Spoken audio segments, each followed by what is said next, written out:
Welcome back. In this quick video, I'm going to show you how you can uninstall programs on your Windows 10 computer. So let's get straight into it.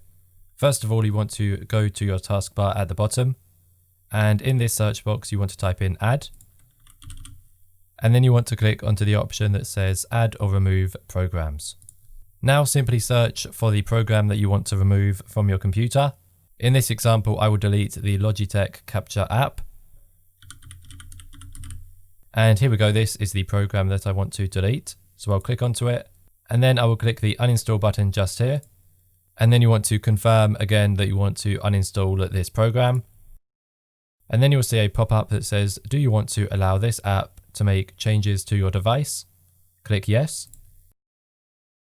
Now, depending on the program that you are deleting, it will have its own uninstall process. So from here, for mine, I have the Logitech Capture Uninstaller.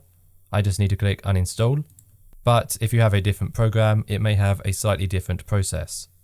Now it wants me to restart the computer to finish the uninstallation. I'll do that later, so for now I'll just click close. And there we go, the Logitech Capture app is no longer on my computer and it has been uninstalled. So that is how you uninstall programs on a Windows 10 computer. Now if I get rid of my search on here, if you have multiple hard drives on your computer, you can filter to only show programs which are installed on a particular hard drive. And you can also choose to sort the programs which appear by name, size, or installation date. So there we go. That's it for this video. Hopefully it was useful to you. It's just a quick one, but it can also be very, very handy. I'll see you in the next one. Once again, thanks and goodbye.